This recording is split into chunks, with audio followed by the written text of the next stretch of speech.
friends, I wanted to come on today and talk to you about something that is actually very, very common for women that are trying to conceive.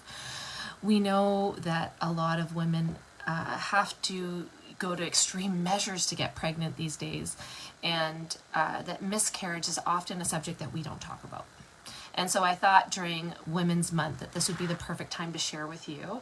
And as much as you know, you see the highlight reel of what goes on social media, there's always stuff that goes on behind the scenes that you don't know.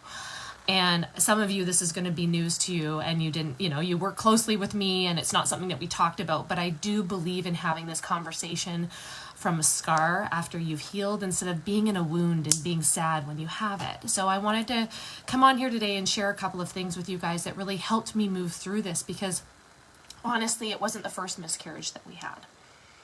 And I now have a different perspective, because what happened was we miscarried in January, and my husband and I had been trying. We had another miscarriage last year, and it was only a few short weeks, before that happened. And so I always have a positive attitude and think, okay, it wasn't meant to be.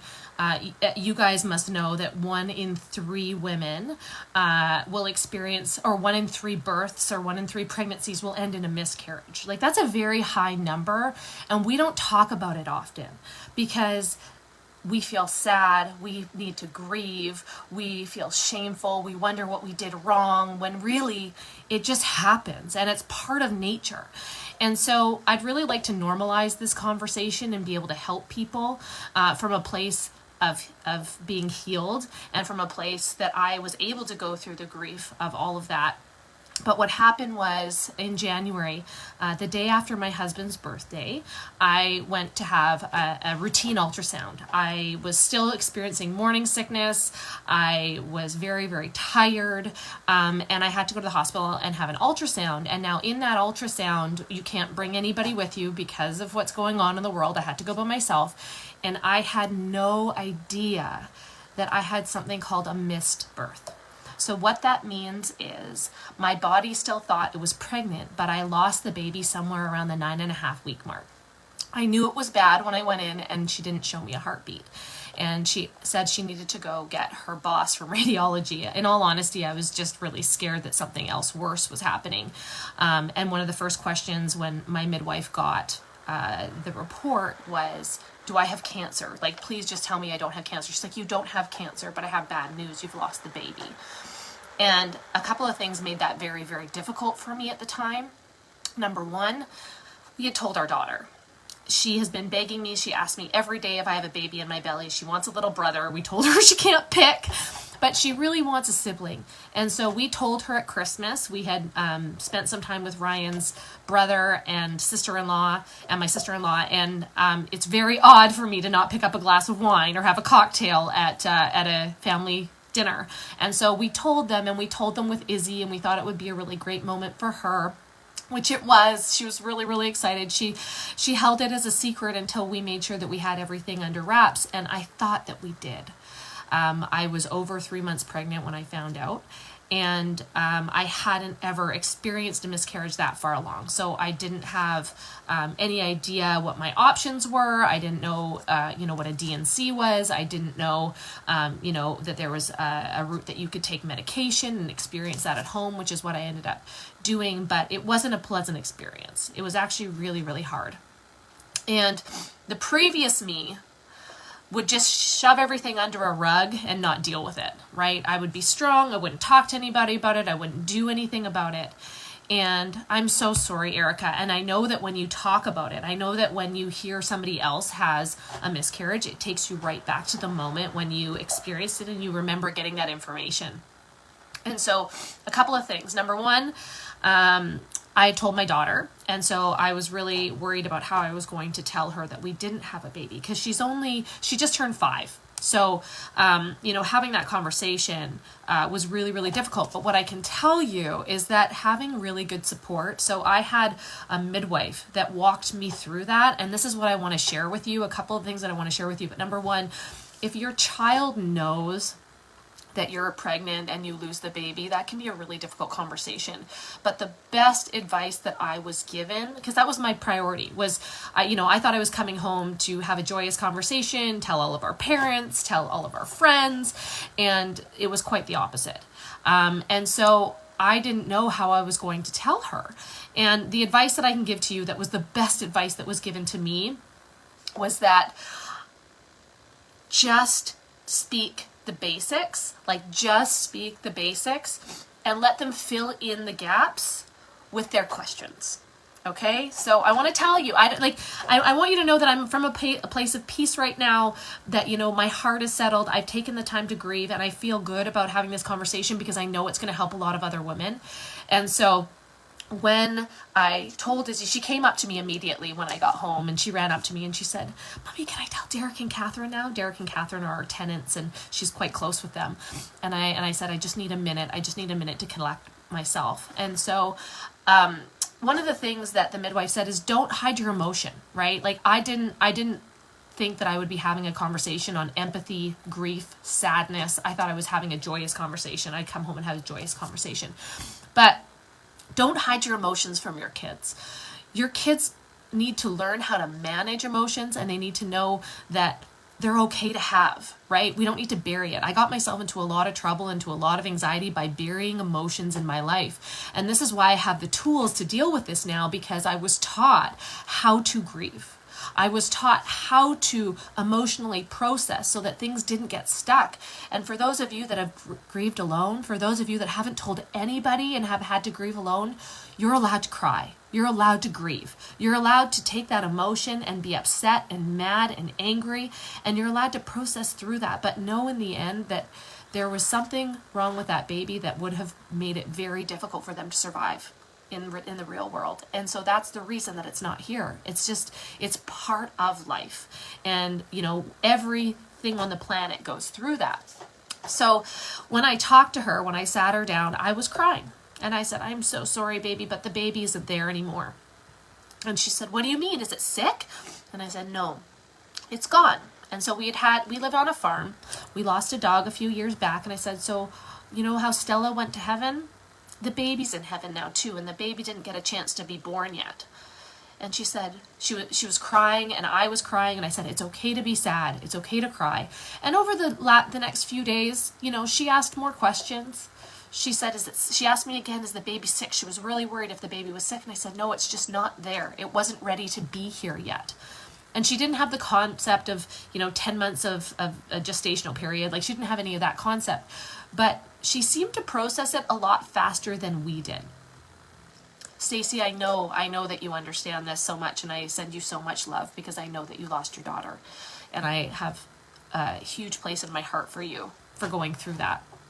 And I just took it kind of one day at a time and explained, little things. And if there were moments that I was sad because the baby wasn't here for her, then that's okay. The other thing that made it really difficult is that my sister and a friend of mine, who I'm extremely happy for, are also pregnant, and they were due within days of my due date. So when I lost the baby, you don't think about all of the memories that could have been made, right? All of the birthdays that could have been celebrated together, all of the celebration and everything. And you need to give yourself time to grieve, because the moment you find out you're pregnant, you're thinking about what crib, what school are they going to go to? Are they going to get along with their sibling? What's our birth plan? You're thinking about all the things that are going to happen, and you need to take time to grieve. And so what I want to tell you is that for me, it was really hard to lean on people. I've never been somebody that could reach out and lean on people. But because I learned through much therapy that dismissing these thoughts and pushing them down is way worse, I asked for help. I asked my team for help. I asked my friends for help. I asked my husband for help. I said, I need this time to be by myself. I need this time to be sad and grieve. I had a couple of weeks that I am so, so, so grateful that I work with a community of women who understood and stepped up to the plate and took over the things that I was supposed to be doing and gave me that time. And I'm grateful that I've learned to have courage. And the reason that I'm telling you this is because it doesn't feel good to reach out and tell somebody that you've had a miscarriage. But to have the courage to do so will give you an opportunity to find support. And that is probably the most amazing thing that you will find after you feel comfortable enough to share that with somebody else. The love, the support, the encouragement. And what you'll find is that many other women that you had no idea also had the same experience as you. They've gone through the exact same thing. They know how you feel. They have empathy, and they can help you move through that grief. I also think that it was really important for me to show up powerfully and positively for my sister so that she didn't have any negativity attached to her pregnancy. For my friend Jen, who has had multiple rounds of IVF, who has lost a baby in this past year and also is pregnant, who I'm thrilled for. I want to make sure that I show up as the best possible human for them. I can't do that if I'm shoving my feelings under the rug and silently resenting the fact that I'm not pregnant. Because let me tell you what happens. You see babies everywhere. You see pregnant women everywhere. My Instagram feed, when I Google anything or search anything, search anything, is babies, babies, pregnancy, babies, right? You see it everywhere. It's the law of attraction when that's what you want, right? But I'm here to tell you that doing the work, if you have to talk to somebody, a counselor or therapist, if you want to find a group where you can talk to other women that have gone through the same thing, doing the work to process through that will allow you to come out more powerfully and positively on the other side. And it'll give you a renewed sense of relief so that you can start trying again. Whether you decide to or not. My husband and I had a really great conversation. He said, you don't have to go through this again. And I said, I know, but I want to. I want to try again. And if it doesn't work out, we have a plan B. We'll adopt. It's not a big deal to us. My husband was adopted. His brother was adopted. My nephew's adopted. It's something that I feel really positively about. And hey, if we have another baby, maybe we will even adopt later on down the line. Who knows, right? But I want you to know that you are not alone in this. I want you to know that there are people here to support you, and that it's okay to ask for help and for support, and that you have nothing to feel shameful of. To stop running over every single scenario of what you think it could have been. Because in nature, it just happens, and it's part of the process. I want you to know that I'm here for you. If you ever need a friend, if you ever want somebody to talk to, if you feel that you need some empathy from somebody who's been through it before, please reach out. Let me help you. Let me support you. I think it's so important that we take the stigma out of talking about it and make sure that our friends and family are supported. You can tag them in this video if you know somebody that needs it, if you know somebody that needs support. You can share it privately, right? You can share it privately in a private message. Thanks, Mom. I love you. But it's so important that we start supporting each other, that we take the weird stigma of not talking about it out of it, that we don't sweep it under the rug, that we take the time to grieve and to process so that we can be in a better place for our friends and family, so that we can be supportive and loving in every aspect of our life, and that we can come out on top. Know that you're not alone. Know that you've got people that love you and will support you. And I hope that you never have to experience this. I hope you never have to go through the pain and the emotional pain of going through this and losing a child. But if you do, know that there's life on the other side and that everything will be okay. I want to say have a happy Tuesday, but it kind of seems like that's not that's not appropriate. But for real, that's why I wanted to wait so long, why I didn't talk about it in January, why some of you guys that work with me are finding out right now. But I wanted to make sure that I was in a place of peace and happiness and strength before I shared what will help you move through this emotion. And know that you're not alone. We'll see you soon. Bye.